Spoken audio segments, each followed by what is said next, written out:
So I believe that if a person is told something consistently and constantly, that person will internalize that information and may start to believe it.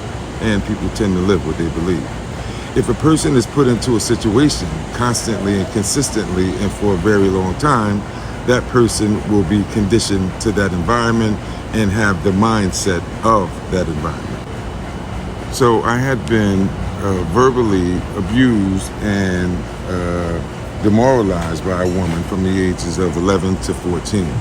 I was also sexually abused from the ages of 11 to 14.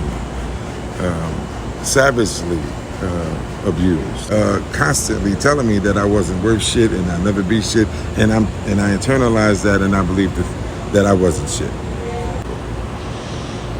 I think what was most savage about this abuse was that she used to force me to look at her in the face and tell me I love you.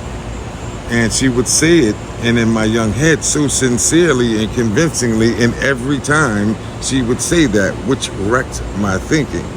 Because I'm thinking, how could someone care about someone and love them doing something so heinous, so disgusting? Lifetime, my grown life, those deficits played out in my relationships. But let me just take you a step further. So I had been a kid who constantly went to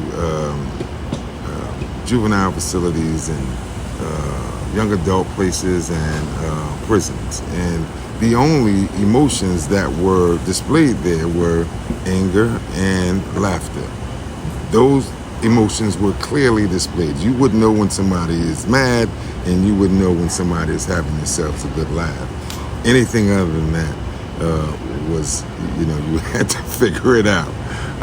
But my point is that, so I was conditioned to that mindset of prison and conditioned to the mindset of not displaying love or not being able to receive love and not thinking that I was shit based on my past experience. Now, as it played out in relationships, where it was absolutely devastating to my psyche and confusing to the woman who was involved. It also disrupted my thinking in terms of me telling someone I love them, because in my mind, love was displayed and said by this disgusting woman. So if I, in the midst of a sexual encounter, told someone I love them, then I would be just as disgusting as her.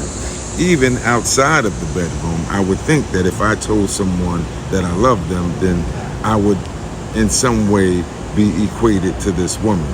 And therefore, I shut my internal functions in terms of my emotions down when it came to love, because I didn't quite understand it, and I didn't want to feel it, because then I would have to verbalize it, and then in my mind I would be held to the same standard as this woman.